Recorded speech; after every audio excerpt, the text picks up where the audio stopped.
Hey everybody, this is Mrs. Holly here in my kitchen with my lab assistant who's here with me as well today.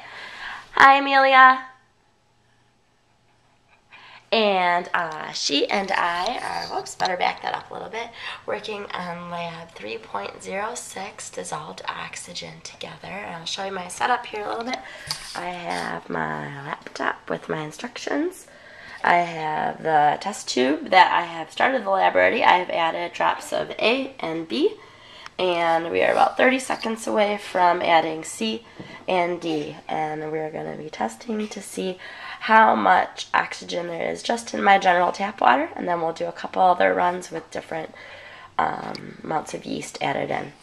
So here we go. Let me set it up so that we can see it. Maybe I'll come in a little closer here. Kind of hard. This has kind of a wide angle zoom on it. There we go. That looks good. Okay, so I am going to add 5 drops of C to my solution. 1, 2, 3, 4, 5. And I'm going to give it, put my topper on, give it a good shake. And you can see that it definitely has a brownish tinge to it.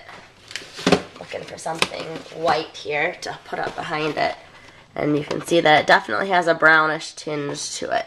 So and what we're going for is we're going for that blue color on the bottom. Remember, the brown is an indication that there excuse me, is oxygen present, and once it turns blue, it means that we've eaten all the oxygen up, and this D that we're putting in is the thing that eats the oxygen. And we're going to see how much we need to put in to make it eat all the oxygen up. So let's start adding drops, and we'll count together. 1, 2, 3, 4, 5, 6, 7. I'm going to give it a little bit of a swirl here. The top is getting pretty clear. The bottom, not quite yet. Give it a shake. We're getting pretty close. Maybe a couple more, let's say 8, 9, 10. And I would say that we are pretty much, the bottom of it has a little bit of that brown left, but I'm going to say we're pretty much at blue at this point. So I am going to go ahead and rinse out my test tube and get ready for my next level. Alright, so we are back, and what I did this so far is I, in this little dish here, I mixed up a teaspoon of yeast that I had just had this big thing of yeast powder, and I stirred it up. I added 1 teaspoon of it to the graduated cylinder, and then I filled it the rest of the way up to the 6. I added my 5 drops of A, my 5 drops of B. Now I'm going to go ahead and add, waited 2 minutes. I'm going to go ahead and add my 5 drops of C, 1, 2, 3, 4, 5. Give it a little bit of a shake, and you can see it's already starting to turn that bluish greenish color. I definitely wouldn't say that we're at blue completely yet. I think everyone would probably agree with me. But remember, what we're looking for is we're looking for it to change to blue. And once it changes to blue, that means that all of the oxygen is gone. So let's see how many drops it takes us this time. It took us 10 last time. 1, 2, 3, 4, 5.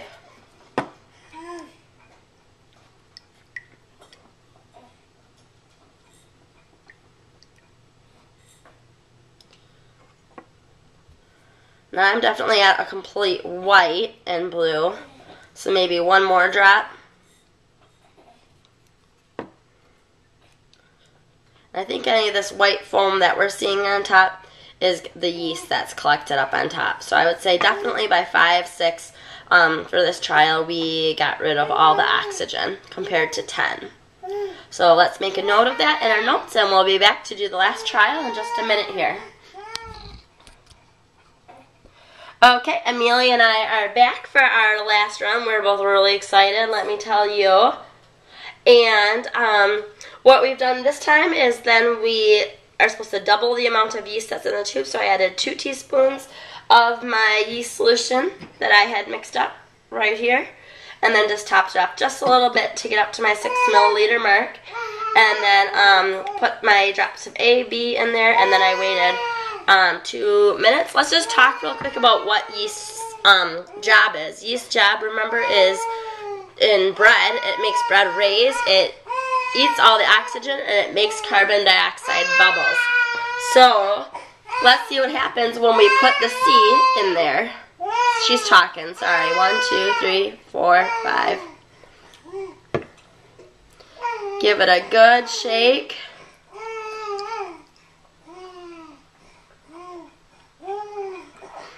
And I think this looks pretty close to how it looked last time.